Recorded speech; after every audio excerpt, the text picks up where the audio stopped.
Okay, welcome. Good afternoon, everyone. Welcome to Orlando Rojas Barbosa's thesis defense. I thank everyone here for being here today, Professor Jane Ramirez and Professor Craig Graham for joining us. This is an interesting project that we're going to have here today. We usually in the Department of Translations, we translate works that either have been translated or have some history behind them, and thus the difficulty arises precisely from that, how to differentiate your own translation from others. But today we have something different, which is what happens when something hasn't been translated before or hasn't been as translated before. And we're going to see what our student Orlando did, and let's see what came out of it. Let's see what the judges think about it. All right. So, Orlando, if you're so willing to get the Okay. presentation up.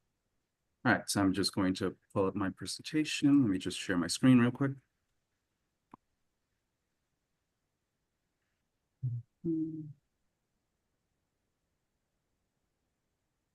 Are you guys seeing in your screen? Yeah, we are seeing it in the Yeah, click the display. Yeah, click the slide show. yeah, there we go. Okay, now we got it. Okay. You're going to be seeing a couple of things up here. That's just Zoom being Zoom. Well, first of all, I'd like to thank everyone for being here. Anybody that's watching in YouTube, I don't know who might be watching in YouTube right now. I'll swing by there later on and look at the comments. I'd like to thank Gabriel for being my advisor and helping me out through this translation. And I'd like to thank both of you, my readers, for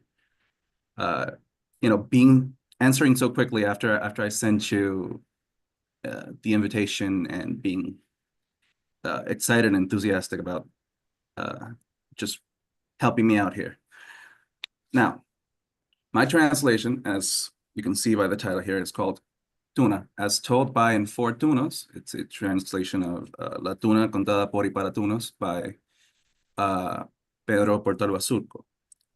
Now, I'm going to keep this presentation more or less pretty short and sweet, right? I'm going to try and go to the point because as you can see in this overview, I'm just going to have an introduction, try to talk a little bit about the book and the reason behind why I have this, and then give you a little bit of background, namely stuff like what is a tuna, right? That's the main subject of this whole thing, right? And reasons as to why I would choose this, and just give you a little bit of background of why, who the author is, right? To start off, this book is about something we called the tuna tradition. Now, what is the tuna tradition? Right? As you can see, I'm dressed a certain way, right? I'll touch on the subject just a little bit later, but you can already tell that it's a little something different from what we used to in other defenses here. This book, what it does is it breaks down throughout a few, let's say 10, 12 chapters. What is a tuna? What are its origins? And what we do right now. Now, to be fair, this isn't a definitive text. It's not going to be some sort of academic text that's going to have a ton of references and research done. It's more through the eyes of its author. And the interesting thing about that is that it allows us to experience, or at least see what the experience is like through someone who's lived it, as opposed to someone who's just studying it because they think it's an interesting subject. Now, why did I choose it? Well, like I said, look at how I'm dressed.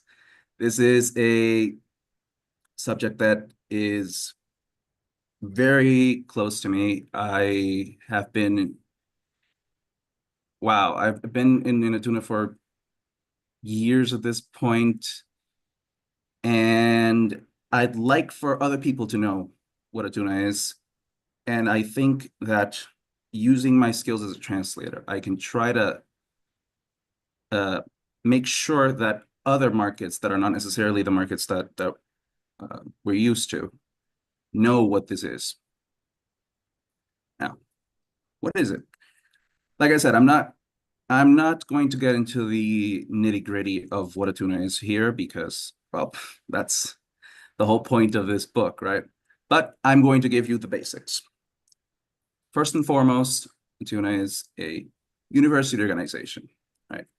It's rooted in just the oldest tradition found in Spain. It's a student organization, which means, as I write here, it's run entirely by its members. There's almost no interference from the university, just in terms of certifications and the like. And what do we do? What do we do in that organization? Well, plain and simple. We get together, we make music, we have fun, and we just make other people happy, right? We take our instruments, we go places, and we just spread joy. Now, what does it do for its members? Well, for its members, like me, right? It provides us a sort of a space where we can just forget about all the harsh parts of studying at university, you know, the assignments, the exams, all of that. Just we can enjoy our time off. We can make friends, as you can see here, right? And we can have adventures, by which I mean, I've been blessed to do things that I never thought possible. I've been to countries that I never even thought to ever visit. I've met people that I've never in a million years I would have talked to them or even known they even existed. But now they're great friends because we all share this one thing, right? We're all part of Tuna. And it allows people to grow, by which I mean anywhere, for example, let's say you're in your place of work and you have these people that are above you, you learn from them. And then eventually you become that person, the person that has the ability to teach others. Same thing happens within the Tuna tradition. What I have here is the sign that I did my time. I learned the tradition. I learned from others, and all that experience made me be able to teach others and educate them as to what we do. And this allows people to have just this safe space to essentially adapt that to whatever environment. I know many people, I know lawyers, I know doctors who the skills they learned, the life development skills they learned while being in a Tuna helped them immensely. Now, what's the other thing? Like I said, we bring joy to other people. I chose this picture specifically. It's from my personal collection. This picture was from last December. As you can see right there in the background, it says emergency room. We actually were contacted by one of the local hospitals, and they wanted us to go over there and give a show to the children that were in the hospital for Christmas. So what do? We went there, we played Christmas music, we accompanied Santa when he was talking to the kids, and we had a lot of fun, and the kids really enjoyed their time. And that's really what it's all about. It's about making sure that people in our community just have a good time. Now, why, aside from the fact that I am part of this tradition, why would I translate it? For who? For whom? Well, for the general English speaking public, particularly in America, but mainly because of the fact, right, that's as a translator, that's my market. But it can be for any English speaker. It doesn't necessarily need to be just America, right? And I want this to be that thing that sort of ignites that spark in other places. It creates more interest and hopefully leads to the creation of even more tunas in places that, like I said, English-speaking countries or just other countries in general, right? Let's say that this starts something that countries with even other languages that aren't English start doing this as well. That would be excellent. And right now, I think it's be a good teaching tool for tunas in non-Spanish speaking countries. I'd like to take a moment and acknowledge this. Even though this tradition is from Spain and it's also caught on in Portugal, it has, oddly enough, caught on in places that don't have a high degree of Spanish speakers, particularly in two places.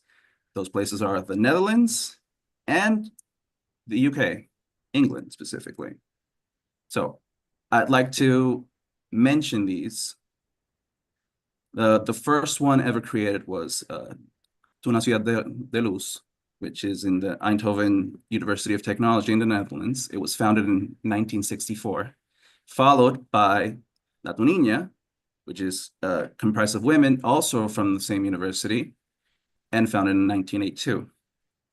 These are followed by the Tuna Universitaria de Maastricht, also from the Netherlands, University of Maastricht, founded in 1992, and the most recent one in the area, which is the Tuna Femenina Universitaria, founded in 2018. As for England, we have the Tuna Universitaria de Oxford, from the University of Oxford, and this one was founded in 2011.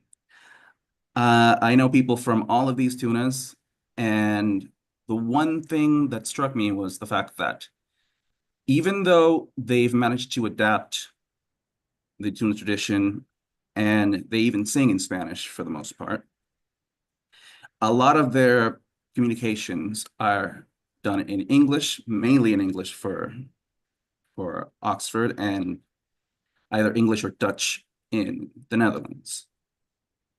Looking at this, I realized, okay, so if they communicate in English, right, I haven't seen that many translations and I haven't seen that much material. It must be a little difficult sometimes for them to look at what we're doing and try to learn more and read more, but only find stuff in Spanish and probably have to use something like Google Translator or what have you. So this, among the other things that I mentioned, are the things that set me down this path of, okay, I need to translate something tuna related. Now, who is the author? Well, the author, Pedro J. Basurco, right? In the tuna world, we know him as Mimosín or Mimo, right? He is an agriculture engineer. He graduated from the School of Agricultural and Forestry Engineering of Córdoba, which is part of the University of Córdoba. While he was there, he was a founding member of the Tuna de Ingenieros Agrónomos y de Montes de Córdoba, right, which is the tuna that was for that specific department. Since then, he's traveled around the world, met dozens of people. As you can see here, I have a list of the other different tunas that he's also become a member of. Last of these being Tuna de la Universidad de Las Palmas de Gran Canaria, which is in Las Palmas, which is Gran Canaria in the Canary Islands. That is an honor that we both share. As you can see right here in this picture, this is both of us back in April when I was lucky enough to go visit him. Like I said, this lifestyle has led me to meet all sorts of amazing and wonderful people. We're not even the same age. And to have met him and share this with him is just a great joy and a wonderful experience. Now, I'd like to get to something a bit more technical now. All right. So what am I going to do? I have 3 different things that I've set aside: idioms, neologisms, and tuna-specific terminology. These are 3 of the things that were difficulties and challenges that I found as I was translating this text. What I'm going to do is I'm going to give you one example of each of these, and each of these examples has a different method I used for dealing with it, right? The first one, the idioms, as you can see, right? I'm not going to try and read the entire text here, but I'm going to zero in on the specific part, which is this area right here. So what we're talking about here is something called calzas, which, if we see our attire, right, it's basically our leggings, right? What we have here is the usage of an idiom that's closer to a neologism, because it's not really a common idiom. It's more something that the author coined to prove, to just illustrate his point, right? We have, usando términos cervantinos, hállase un poco escuetos de horcajaduras. It's a little difficult to digest sometimes, so I'm just going to break it down, right? By usando términos cervantinos, Cervantino means servantine, right? We're talking about a term from the time of Cervantes. So let's say the equivalent would be something to like ye olde English or something like that, right? Now the phrase, hállase un poco escueto de horcajaduras. Now, as I was researching this phrase, I had to break it down into parts to be able to really understand what it is that was being said. First of all, the word horcajaduras, right, is more of a variation on the word horcajadas. What is horcajadas? Essentially, it could translate to astride, right? It means it's the way you ride a horse, right? With both legs on either side. Now, what is the term escueto? Escueto is there's nothing there. Where there's absolutely nothing there. So I felt it was pretty appropriate to translate it as lacking. So if we break this all down, right? So hállense, you find yourself, right? Horcajaduras, your legs are side to side, and there's nothing there. I translate it as one might find oneself a bit lacking in the nether region, right? Essentially, what we're talking about here is when you wear these tights, and I unfortunately can attest to that, sometimes they tend to be a little bit uncomfortable, right? In certain area, the groin area, as it were. So I thought it'd be a bit fun to translate this, just thinking, okay, what would be the style one might use when thinking of yielding times? Okay, one might find myself. Okay, well, perfect. And I at least think it's a pretty good rendering of this idiom right here. Later on, when I'm receiving your comments, I'll know what you think about it. Now, in the terms of neologisms, right, we have a very interesting word. So I need to give a little bit of background for this. This neologism is ses en tuna. First, we have to go to tuna-specific terminology. The word this is playing off of is the word cuarentuna. What is the word cuarentuna? Cuarentuna comes from the Spanish cuarenta, 40, and tuna, obviously, it's our group. It's a subgroup that was formed within certain tunas, not every tuna has this, right? Members that are 40 years or older decided, okay, it's time for us to let the young people be in charge of the tuna itself. And what we're going to do is we're going to create a group and all get together, and it'll be a special group where we all play together, right? So cuarentuna, right? It just out.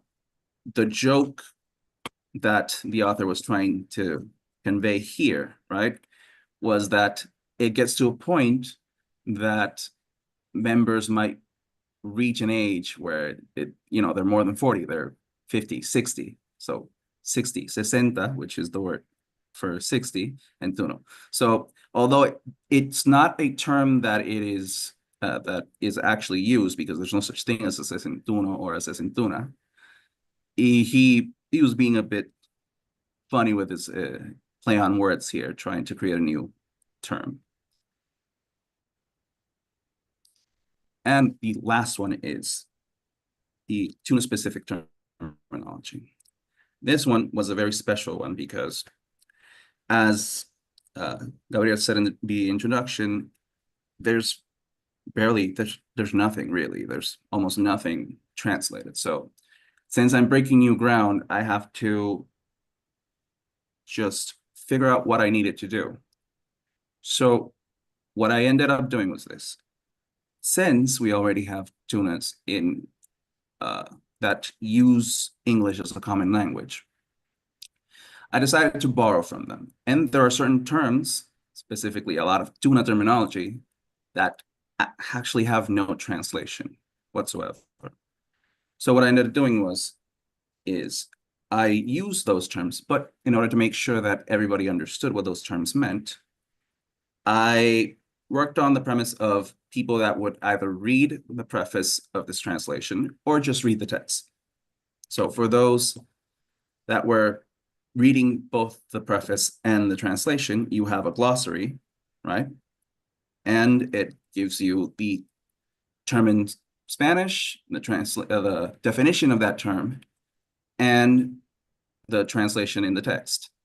For those of you that didn't read the preface, I added notes to specify what each of those things meant. In the case of the word pardillo, right, which essentially, as you can see, it's the rookies of a tuna, right? It's people that unlike people like me, they don't really have this, right? The word comes from, as I wrote here, the word pardo, which is sort of a brownish gray. It's essentially, when we use our outfits, the newer people get the more worn out ones. As you can see, the color of this is black. With time, it'll start turning a little bit gray and brownish, and from that we get pardo, and then it just derives into pardillo. Okay, so you have that same explanation both in the glossary and when in the text, right? We're talking about the black outfit turning brown. I specify the term in Spanish that this correlates to. Yeah. So, in conclusion, like I said, I tried keeping this as short and sweet and to the point as possible. I love the tuna tradition, as you can tell, and I want this to reach a broader audience. This translation was very special to me, and I just hope that this translation is the start of something that will become a greater field in translation and just allow us to bridge that gap between cultures. I thank both of you, my readers, for taking the time and reading what the translation I made, and I'm really eager to see your comments.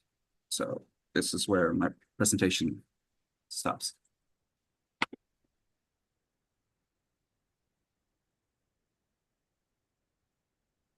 All right. So thank you, Orlando. Don't be nervous. This is your thing, Orlando. You Mhm. did good.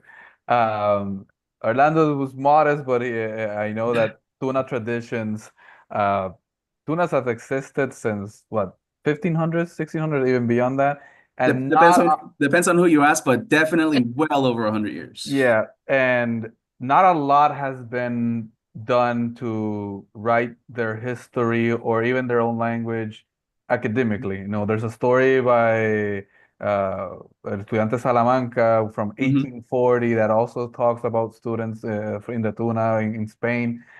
And this work is one of the first who actually bridges those gaps of those languages to try to see if we can have some of the nomenclature in English. Because if you notice, Mhm. everyone out there, if you saw the presentation, the tunas in the Netherlands and in the UK are still in Spanish. They use Spanish as a main language. So, uh, good presentation, Orlando. Let's see what our judges will talk about the text itself. So I've already seen it. I like it. So let's see what our panel here has to say. Who would like to go first? I see Jane with her microphone open, so Jane's first. All right. Okay, all right. Okay, well, this was, I did respond very fast when Orlando wrote to me. As soon as I saw it, I answered. I don't know how long his email was sitting in my inbox before I saw it, but as soon as I saw it, I responded very favorably. Um, uh, I have a connection for two reasons. One, that I have the privilege of teaching translation classes in the undergrad in the English department. So I get the students before the rest of you do. Mhm. And Orlando was my student when he was an undergraduate, and then moved on to the to PGT, to the translation program, and taught him there as well. I remember him often he would have his guitar with him when he came to class. So since I have a background in music, we often would talk before class or after class a little while about music. But also I have a connection to Tuna because my first big job as a translator, my first job for money that was more than just like the $15 that was my share of at out of X. My first big job, which was for the university, included an article about the tuna. Mm. And I was clueless. I'm a gringa living in Yauco. Now, I will say this, I've lived in Puerto Rico longer probably than any of you because I've lived in Puerto Rico for 52 years, but there's some things that I didn't come across living in Yauco and raising my kids, and tuna was definitely one of them. So I did what any good translator does when you're right there on campus anyhow, instead of trying to find things in the library, which now after I know from Orlando, I wouldn't have found much, right? If I had tried to research on goodness, when I started this, I was barely online. I was just beginning to use the internet. So that was back in the 1990s. So what I did was ask around a whole lot, and somebody led me to Don Goyo and I got to his office, and he immediately took a good hunk. In fact, I think he would have gone on all day if I had been able to stay all day. He began to tell me all about. Showed me the instruments, showed me the attire, showed me well, explained about each one. I didn't remember half of the stuff he told me, but I really got an introduction to that. And then he invited me to a concert that was going to happen very soon. So I got to right after that, I got to see a performance. I think there were two Tunas there because there was a female group as well. Alondra? That's ringing any bells with anybody? I think that was the name. Yeah. Okay. So I was amazed at what I was seeing. The combination of music and acrobatics and comedy, and it was quite a spectacular show.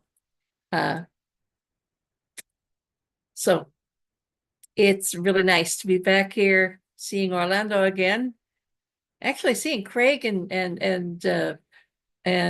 Gabriel, because I never see you since I'm not on campus at all anymore. So thank you for inviting me, and I'm glad to be here. You've really developed into a good translator, a very good translator, Orlando. I'm not surprised. Your work was good when you were an undergrad, but you've come a long way since then, and I, using the right methods and so forth. I appreciated your preface and the things that you had to say about translation theory and about the approach to the terminology. That is difficult and music. I've had other. In fact, I have a couple of students now who are working on theses about salsa, and it's hard to know what to do with a lot of the musical terminology that just doesn't exist in English. When to try to invent, when to keep the Spanish, how to express, how to come up with words that will help an Anglophone understand all of the rich depth behind some of those terms, where you can explain the meaning, but it's not the same as the feel that you get when you're used to it in Spanish. That's always going to be the problem cross-culturally. And I appreciated the way you approached that in your preface. You're a very good translator and you're a good writer, but I didn't say very good writer. You're not a very good writer yet. And so a lot of your comments, and you're going to see that I have a lot of them when I send them. Don't get scared, but it's just, I'm attempting to teach things that I see as something that you need to get into. As I tell my students constantly, so you've heard this before, if you want to, especially if you aspire to translation in areas like academic translation or literary translation, you have to be a master of writing skills in English. Things like parallel structure, things like punctuation. There's areas where you've got some gaps that you need to work on. You need to, and you're not alone. Not very many people have a good grasp of when to use a semicolon. And so you'll find some of my comments are showing you how to use a semicolon. And I strongly advise you to just get online, Google it, Google how to use a semicolon. In fact, I actually Googled in preparation for coming here. I Googled how to use a semicolon. And the first thing that came up was an AI summary. Don't read that. Go to the Grammarly article. You need to spend a little time on punctuation, on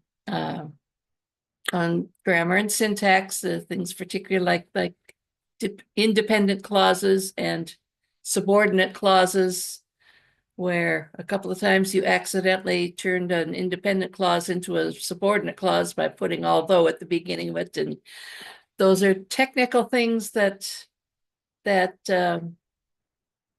most people who write things in English don't know about. But translators need to be more polished on the details. So that's one area of not weakness. You did quite well in general on punctuation, but one area where you can improve some. And I tried to give you some hints in the marginal notes, but I can't teach a whole course on punctuation in marginal notes. So work on that. I found almost no typos. I found no serious translation errors. I found a couple of minor ones. There was one where it talked about the young Tunos having educación, and you translated it as education. I think it's referring to manners, courtesy, that kind of buena educación. You can find it in context later when you're reading it. We don't need to go there. But in general, it was a very clean translation without, like I said, without typos, without errors in translation of any importance, of any, certainly nothing major. And some of those errors perhaps errors are matters of opinion anyway. Let's see, I've got some notes here. One thing I did found, knickerbockers. I was reading your glossary, and I thought knickerbockers, the knickerbockers I know of, are tied off at the knee. And so that's right? So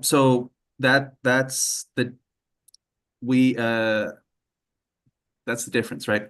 So they are tied at the knee, and that's the difference. If you see the different types of outfits we have, we don't all have the same outfit. So those specific ones are tied at the knee, and the ones we use, at least if you saw in the presentation, in our pictures, they're different from them. But yeah. But in your, and I think this was just a slip, in your glossary, in the definition, you say tied off at the ankle. Okay.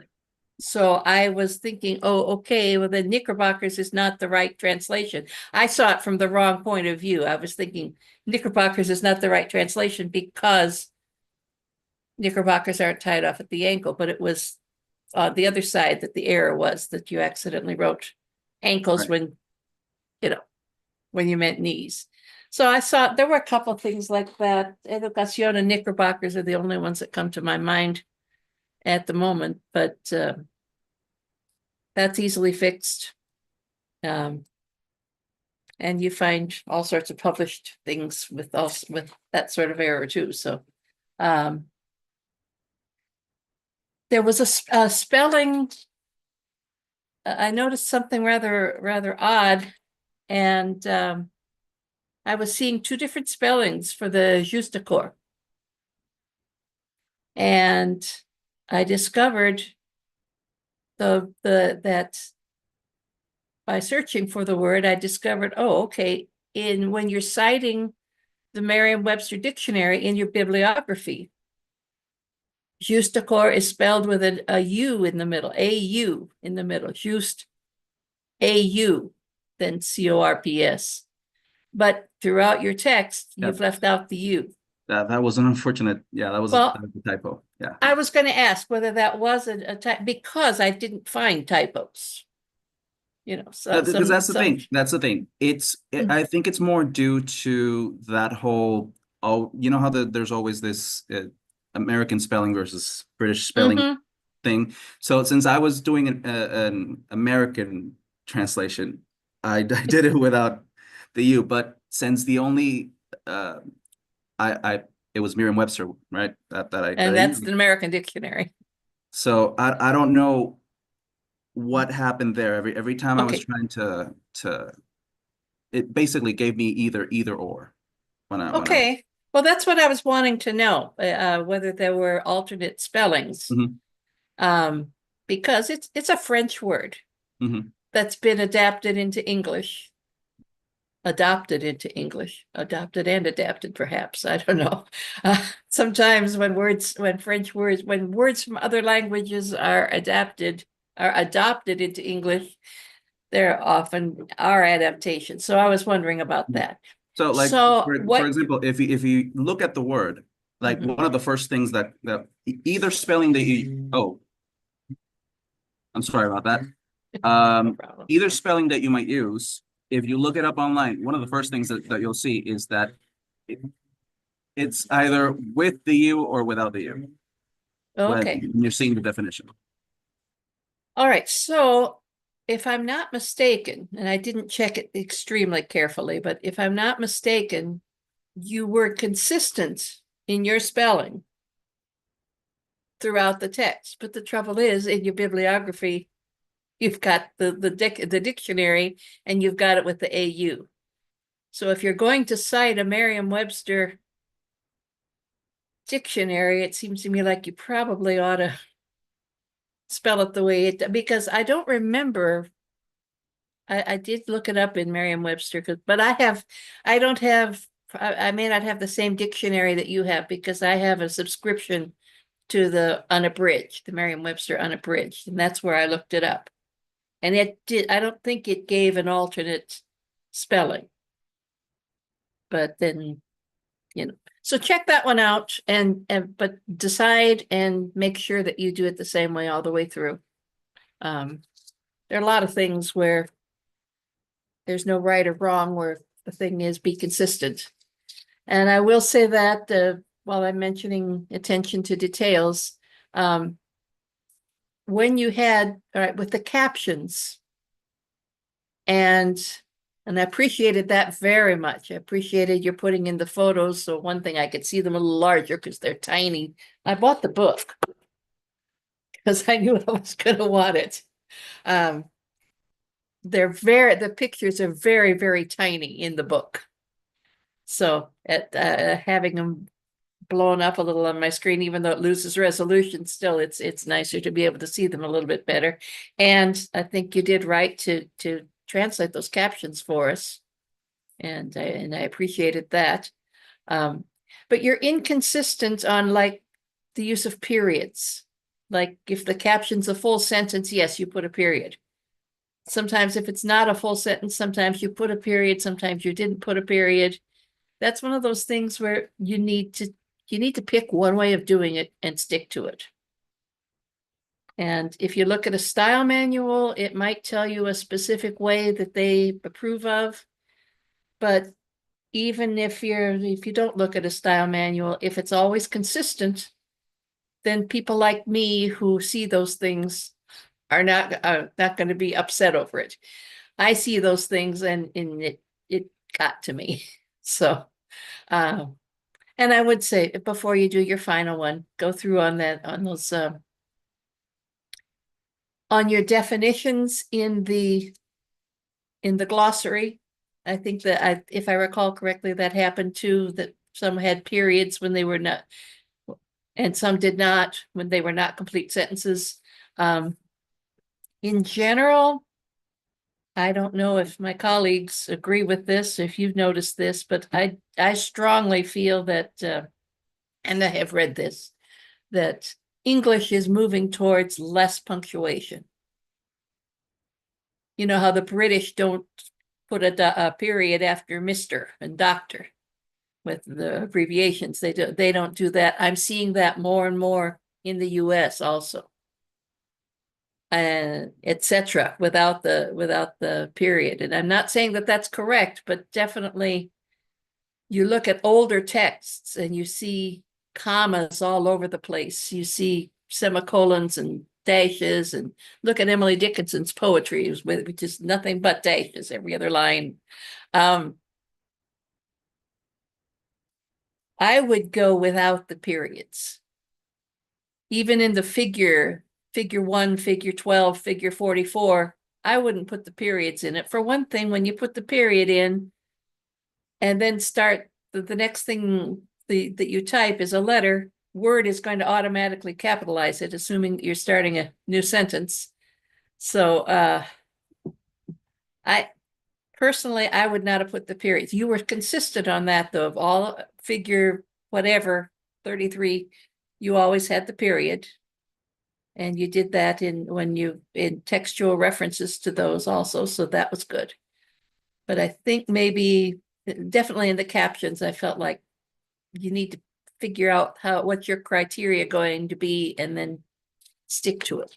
Because like we can't just say, if it's not a complete sentence, don't use a period, because sometimes you have a partial sentence followed by a complete sentence, and you have to put a period after the partial one. Otherwise, you don't have anything that breaks it off before you go on to the full one, if you're following me. So that was one thing I noticed. Dashes. Did you not have my punctuation lessons when you were in my class?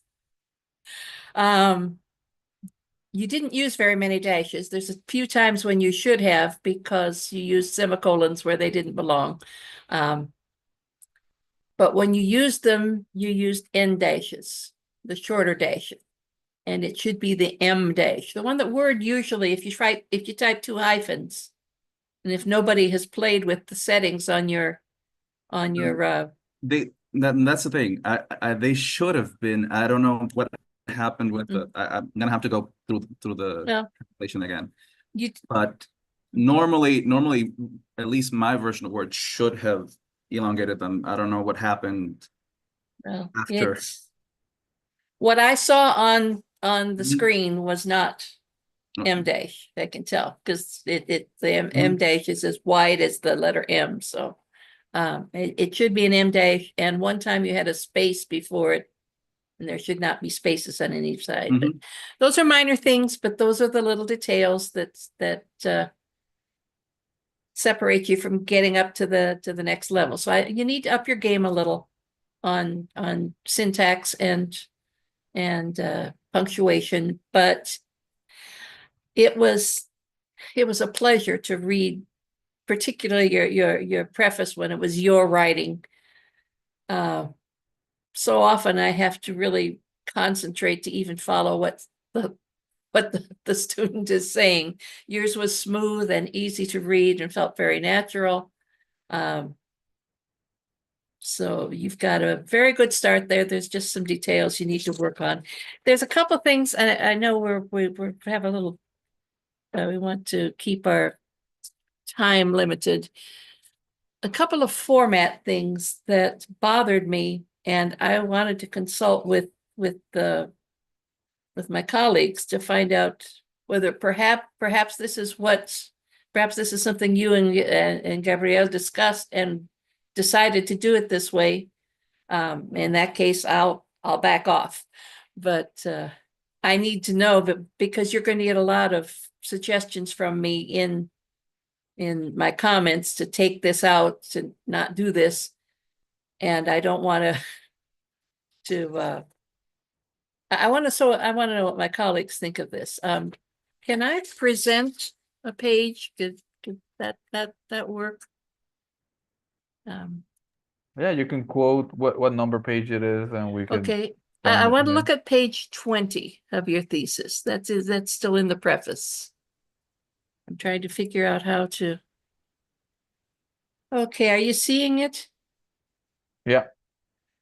Okay, I picked page 20 because it has several things. In first place, Cervantine, and oddly enough, you mentioned this very page in your presentation.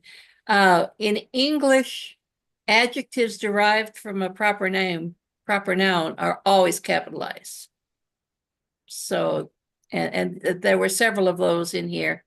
This may have been the first one I noticed. In fact, I made a comment here. If you could see my comments on the side, I don't know if can you see my comments, or are they covered up with? No, we see them. Okay, because I see pictures of all of you covering up the comments. So that was one thing.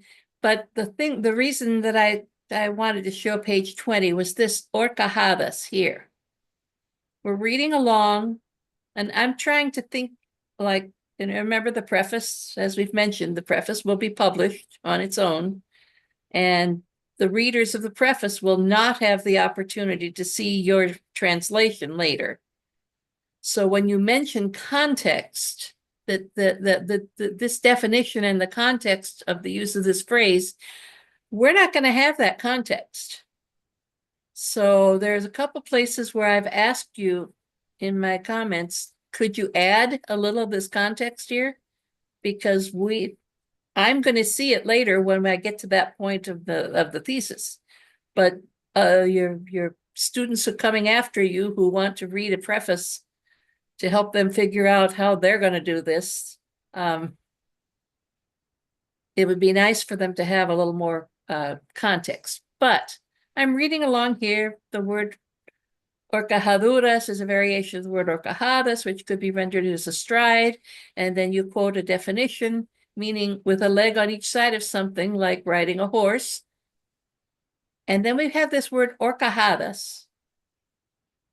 In parentheses, no period after it, and usually something inserted here would be before the period. So like riding the horse, parentheses, horcajadas, parentheses, then the period.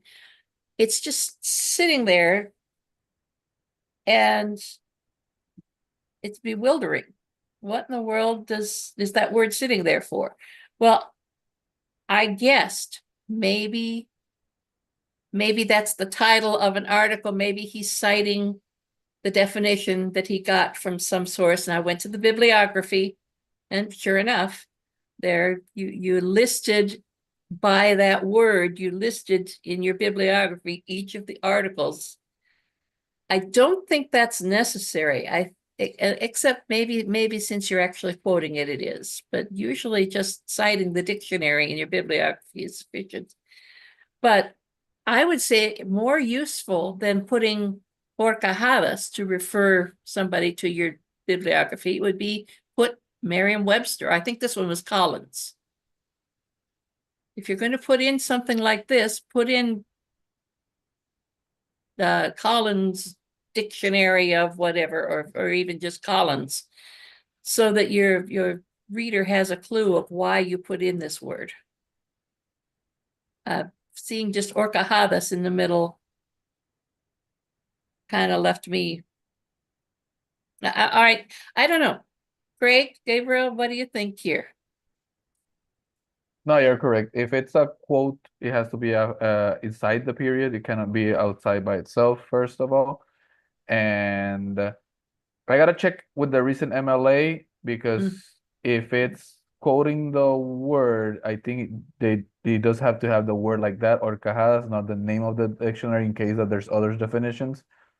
But that would just be making sure. I think for me, the egregious thing here is it's not inside the period. Okay. For me as a situation, That's like true. that's yeah, I can check later on to double check Okay. what should be inside there. But yeah, that's definitely, I'm pretty sure there has to be some mishap or oversight Okay. of something that happened. Well, I know in some other, all right, as far as the oversight thing, yes, Orlando, sometimes you did get that right. You did get it inside the period, and then sometimes you didn't. So again, consistency helps, but this time there's an actual right answer, which is if this is related to that, it needs to be inside the period. It needs to be before the period and have the period at the end of the sentence. Just having it there by itself doesn't work. Okay, let me see. I think if I can scroll, I have to go out of here to, I'm not finding my way out to be able to scroll. I think there was something else farther down on this page, but I'm not finding, see what it was, page 20. Okay, that one. We talked about that one. I actually, since you can already read my comments, and I don't know if any of you have, it just, you said that the definition and the context and of the use of this phrase leads us to believe that that's what he's referring to. I forgot to pay attention to that when I got to that point in the thesis, so I don't remember what the context was. Another interpretation of the expression actually occurred to me, that if it means astride, it might have just been talking about skills of horsemanship, because horses were the cars of that time, of course. If you were wealthy enough to own one, that you might be lacking in horsemanship skills. That's pretty unlikely. But see, if you'd given us some context, it might have made it easier for us to say, oh yeah, I can see that that's what the definition would be. That would be the particular one. Okay, I want to look at another. I'm going to have to stop since I can't find my way to. Okay, I'm not going to go to another page. I'm just going to stop here because I know how to do. In fact, I don't know how to stop sharing. Okay, there's the stop share thing up at the top. Okay. Okay, sorry, I'm not used to Zoom. I'm used to a different. I teach online, so I share things all the time, but I'm having trouble here. Another thing that you did, I was going to show page 75 in case anybody else wants to just look at it. There's two things on page 75 that bothered me. One is when you have translated a quotation, you put in square brackets and capital letters, own translation. Now I'm thinking about, and this is in the actual book. This is not part of the preface. This is in the book. And I looked at these big, like there'll be 3 or 4, I think on page 75, there were like 3 or 4 of those. I find that very obtrusive. If I'm reading this book, and it's a casual book, it's not an academic text. And if I'm reading this book and I suddenly get hit by this own translation thing, first place, if I'm not a translator, I might not even understand who, because who's taking credit for who owns this translation? What do they mean by that? What my suggestion would be, if my colleagues agree, it would be put in one, and we try, when it's not an academic text, we try to avoid translators' footnotes. But one translator's footnote would take care of all of that. Either on the very first page of the text of the book, or at the first time that you've put in an own translation, if you would put an asterisk even, or the number 1, if we want to do a formal footnote, and put a footnote saying, unless otherwise indicated, all translations of quotations were done by the translator. I don't think we should be so invisible. I advocate putting your name. All these were by Orlando Rojas. Or Rojas Barbosa, if you want to add the whole thing. Okay, I'm seeing nods, so I'm glad to hear that.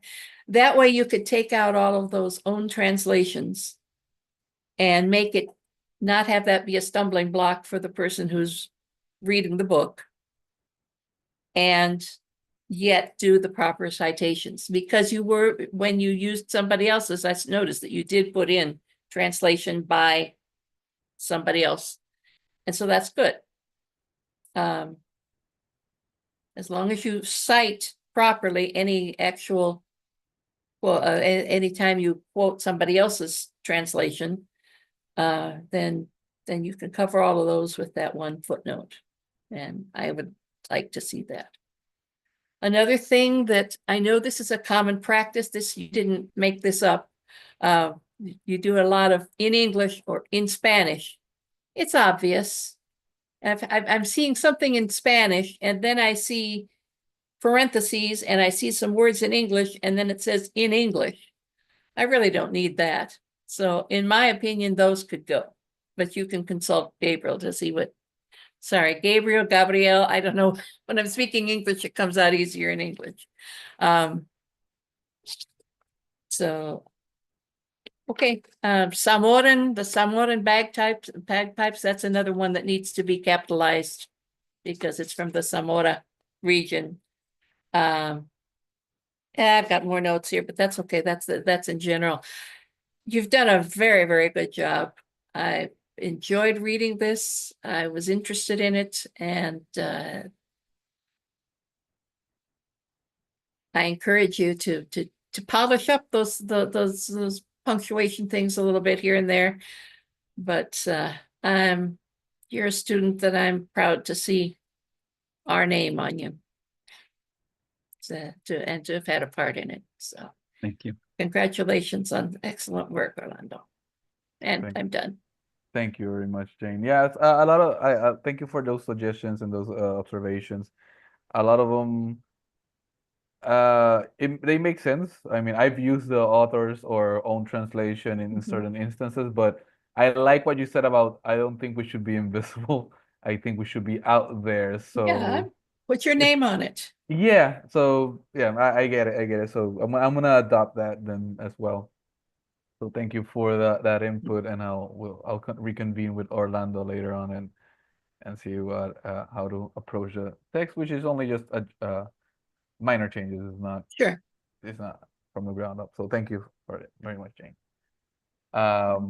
Craig. Good afternoon, everyone. First and foremost to Orlando, and congratulations. And to you, Gabriel. I've never met you in person before, so this is as close as I guess we'll get. Heard a lot about you and good things, of course. So I'm happy to meet you on Zoom. Jane, it's been a long time. It's nice to see you again. And I was going to say, I was going to remind you that Barnes is my segundo apellido also. Well, you never know. It might be related. I grew up as Jane Barnes. So, right. Go ahead. Sorry for the interruption. Same to you. Nice to meet you for the first time. I'm going to start with my little background history with Orlando. I had no idea that I taught a course during the pandemic, Orlando. Or it was about at the beginning of the pandemic, or it was right at the more or less right when we were starting to come back to classrooms. Right. We were still doing that thing where every time there was just one little scare, we went back online. Right. So it was mainly online. I think we had at least out of the whole semester, we met in person like 4 times. Those were the days. Yeah.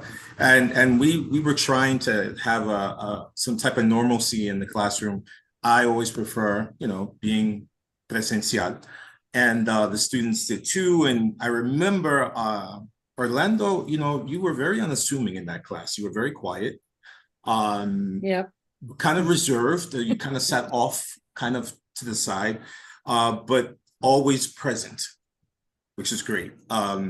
And so when I received your invitation, your request, very happy to do it. Another reason similar to Jane, but slightly different. I'm from New York, raised in La diaspora puertorriqueña, yes, but I'd never come in contact with that in New York. Like the Nuyorican, never. And so when I came here, I was amazed by it because number one, I felt like it was like a slice of medieval life. I mean, I'm a theater person. I love theater and the theatrics. So that was for me. I love the costumes, and I actually witnessed the serenade. No, I wasn't being serenaded, but I witnessed that, and I was like, wow, that's what I'm calling it, right? Because I remember coming here, staying in La Torre del Norte as an exchange student. And I remember seeing you guys walking around, and I'm like, wow, where are they going in? What are they doing? But I knew it was something musical. And you guys went to La Torre del Norte and you serenaded. Is that correct? Kind of. It feels like a serenade. Like some guy paid you or requested that you sing for his girlfriend. Mm-hmm. And it was literally, she was like on the first or second floor of the dormitory, and you know, they were looking up and she's looking down, and I'm like, wow. So I love that. I love all the theatrics. I love the singing. I love the Spanish, and you know, and it just, like I said, it was just amazing. And I became interested in the art form. And so my first question, I'm just going to ask some questions, and then kind of move my talk along. Why do you think this hasn't translated as well in the diaspora, like in stateside? Or do you know of any tunas stateside of There's Puerto been some Rican? attempts. Okay, so there's been some attempts. The problem lies, well, without getting that much deeper into the smaller intricacies of what's happening, but a lot of times, many people that leave the island, they kind of, since they feel so disconnected from what we do over here, sometimes they try to start their own thing over there, but it almost never works out for them. Like there's this whole thing of like, okay, I'm out here, I'm working, I'm doing other things, I'm not finding as much time to get together and do music. So sometimes you might see it very sporadically. Like I remember there was an attempt, I think, in Florida for a time, but that was very, very short-lived. Unfortunately, it just, I guess life just catches up to a lot of people that move to the US. And I don't know, it just gets a little bit harder for them to keep doing what we do without that support group over there, at least. I don't know about that, because I mean, art is art, and it can transcend any frontier, any boundary. And I agree with you. think- I wish it would be more prevalent that people over there start doing this. But for some reason, whatever factors, be them environmental or what have you, I've just led to almost every attempt that I've seen just kind of fizzle out, unfortunately. Okay, because I kind of think it may be that, and everyone can chime in. This is just my my guess, my surmise, that perhaps the attempt or the desire to kind of, you know, be as American as possible when you're there, and you know, it kind of has something to do with that. Yeah. And you start to kind of eschew things that, you know, parts of your culture, parts of you that are very important. I mean, like, I would hope that if you were to move to Texas, that you would want to start a chapter, you know, and so that tells me that there's something going on in the way of living in the United States that people think, you know, one of the things I think, you know, popular culture is so anti this, unfortunately, you know, with like the pop and the rap and all, you know, but I think this adds a level of humanity and theater to music and to art that, number one, children would love. You know, I mean, I think that might be a great way to kind of get the young kids into it, and then they grow into it. That might be another area that you could think about with taking your translation and presenting this. You know, I mean, I'm thinking like, where else can you go with this besides Puerto Rico, and to other parts of the world where there are, especially the diaspora, because it seems like, you know, that's something you'd want to keep. Next, the translation was pretty. May I make Sure, one comment sure. on that? It's more a question to Orlando. Is there ever a feeling of embarrassment of going out in the attire when you're tights. around people who won't know what it is? Never. No? Okay, Never. that's great. Never. Because when you're in a group, that's one thing, but to see one person in your Especially a current man. attire, So it's walking down the it's a very street. strange phenomenon. So like I Okay. can tell you this, not necessarily from me feeling this, but from other you know, other newbies I've seen. They always, before they put this on, they always go like, "Ooh, I don't know about putting that on. I don't know." But the first time they put this on, the first time they go out, the first time they play in front of people, it's like, I mean, wow, 'cause I had it- no it- idea. I never want to take this off. It's so cool. I've It really had is. people say that to but- me. I had an idea about what Craig mentioned about why isn't it sticking to the United States. Mhm. I've always felt that people in the diaspora, they like, when they look back and they would like to get in tune, they look for the Latin part of their Mhm. identity. But I feel like Tunas are more European. It is much more of an European Yeah. tradition, Spain, Portugal as well. And so maybe that doesn't make it as much into their own vision of what identity of Puerto Ricanness could be, but it is here. I mean, if you go to Peru and other Latin American countries, you will find tunas because I have seen them.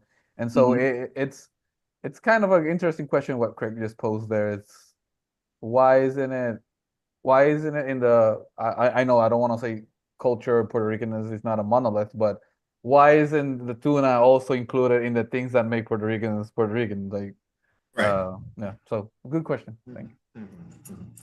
And that might be something you might want to research. That might be a paper. That might be an article, Mhm. you know, to publish. That might be something really cool.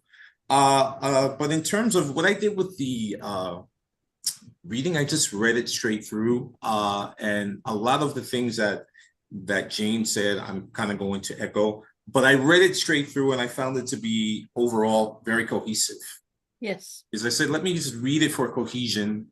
And then and without looking at the Spanish, like I just read it through and then I went back to look at the Spanish because I didn't want to, you know, have that kind of interference initially.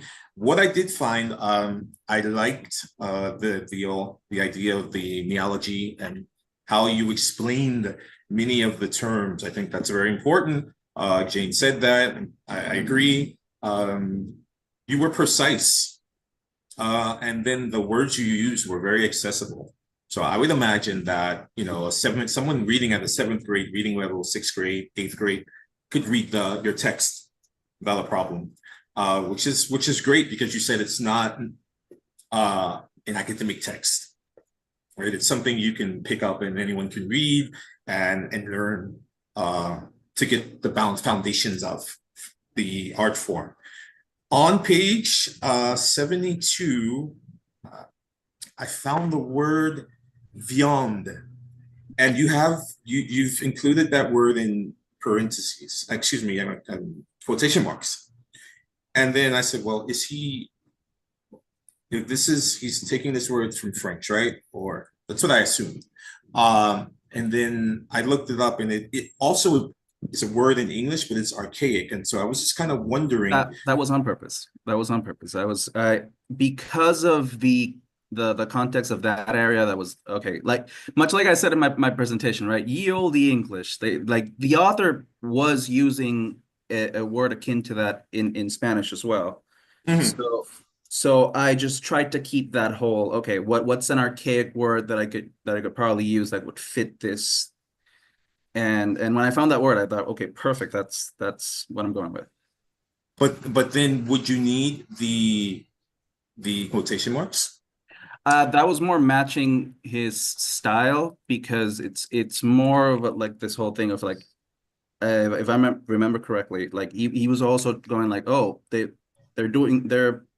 getting these things, right, quote unquote, right, trying to set it off like specifically getting viandas, right. So I just tried to match the style there from the. But it's also in italics, so then you wouldn't need it in italics if it's also an archaic word in English. Right. So looks like you're going to have to probably go back to, you know, make it.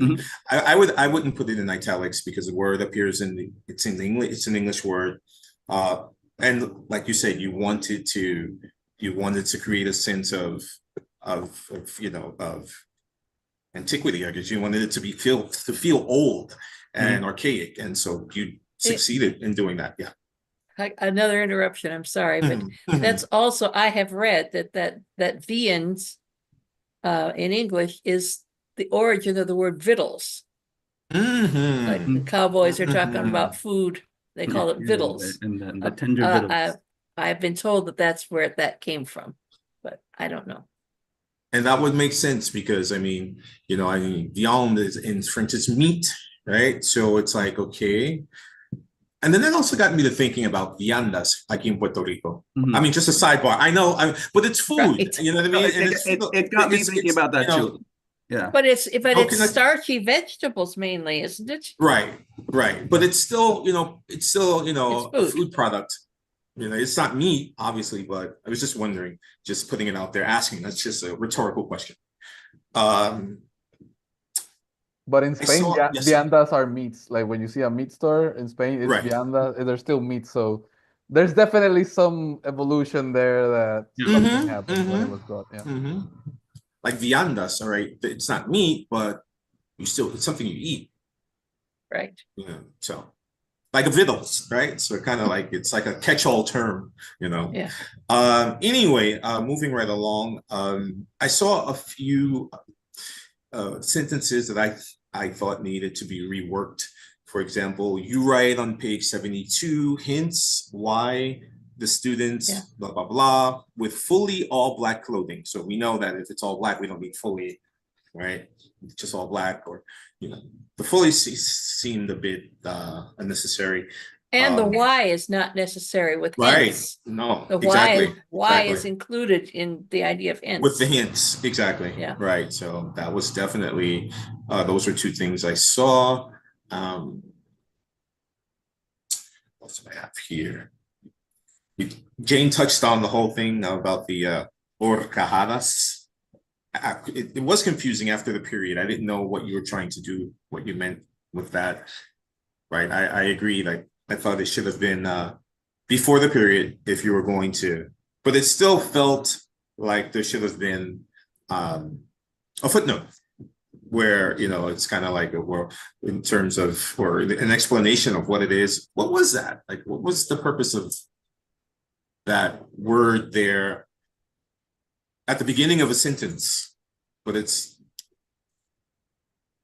okay. So that word right there was just, again, it was due to the style manual. I was trying to just quote the fact that I was using one of the words that I had within my bibliography. So that's why it's there. It's but the title of the article. Just to be sure we're all on the same page. The style guide that I was using was Turabian, which is an abridged version of the NLA Chicago stuff. Yeah. Actually, since it's the title of the article, that could have been in quotation marks, don't you think? Or does not Turabian say that? No, essentially, when it tells me that when I'm quoting words from a dictionary. Oh, it's specific on that. Just the word. Okay. Well. But overall, I mean, there's some other small items that I found that I will be sending to you because I'm in the process of reading it again, the entire text, looking at the Spanish now more closely. So, I'm finding a few things. I found a few things, but overall, I'm going to echo what Jane said. I think you're on your way and you write very well. Is your target language always going to be English, or do you also? I do switch right into. Yeah, I do. I like right now for work. I do mainly oddly enough, I do mainly academic work, but I do in either language. Good for you. All right, that's really great. So that's pretty much all I have at the moment. Like I said, I'll be sending you, my comments. But I congratulate you, and I think you did a great job. With the subject matter, I learned a lot. I feel like I know a whole lot more about the art form.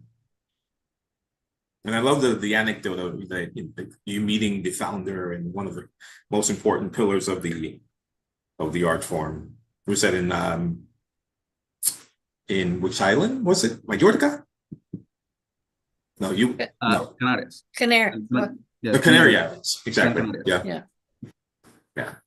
That was really cool.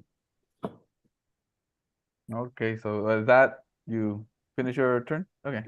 Yes, sir. Thank you very much, Craig. Thank you for that. Yeah, definitely a lot of ground to break here, and Orlando does have an ease with the English language that when you read them right is like watching someone have a conversation with you is ease. But at the same time, we know that you don't write like you speak, and there has to be some sort of formality in it. There has to be some level of consistency with punctuation. And like Jane also mentioned, evolution of language seeks to simplify itself, and how we're dropping certain so periods here and there. I still don't know what to think about that, but it's back here in my mind, and because it's completely correct. It's true. So yeah, it's very good observations. So now at this point, I'm gonna call Barbara back, and what we're gonna do, Orlando, is what the judges and myself will go into a private room, and we're going to speak about what to do with you, whether we're gonna do the Greek Roman, sorry, the Roman. Sure. So it's recording, right? So welcome back, everyone. But she did say after you see the red dot, wait 15 seconds. Okay, so 1 Mississippi, 2 Mississippi.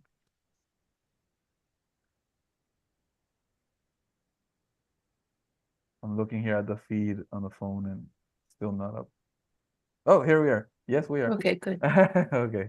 So Orlando, welcome back.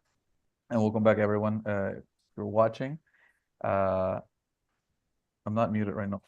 So on behalf of the committee here, Jane Ramirez and Craig Graham Barnes, we would like to congratulate you, Orlando, for doing a really good job. Obviously, it's a pass, and we have granted you the distinction of notable for your project. All right, so very much congratulations, Orlando, and we know the kind of student you are, the kind of person you are, and we stated a lot of time just speaking about the future that we hope for you, and the things that we can see in your future if you continue to just give it all your all and continue to improve and hone those skills. So congratulations, Orlando. You passed. So Yes. Thank you. Congratulations. anyone would like to say something in addition? That's something, or Orlando, would you like to say something?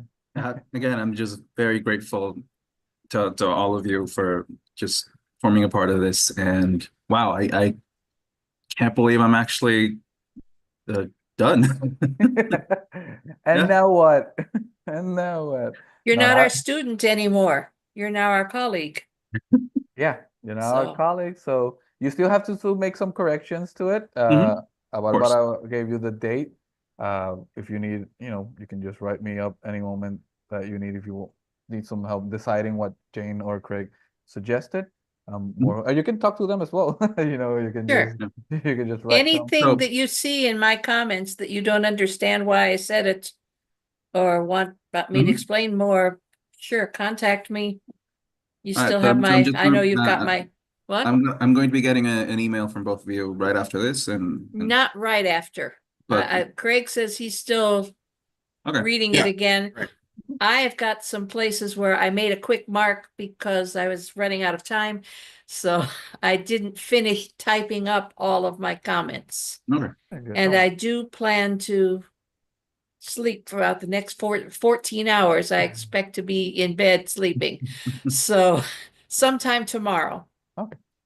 you'll get it. Yeah, all right. Besides, you need to just, Celebrate. chill. Yeah, celebrate. Don't Go out worry with about your friends. Yeah. thesis. Yeah. Take tomorrow and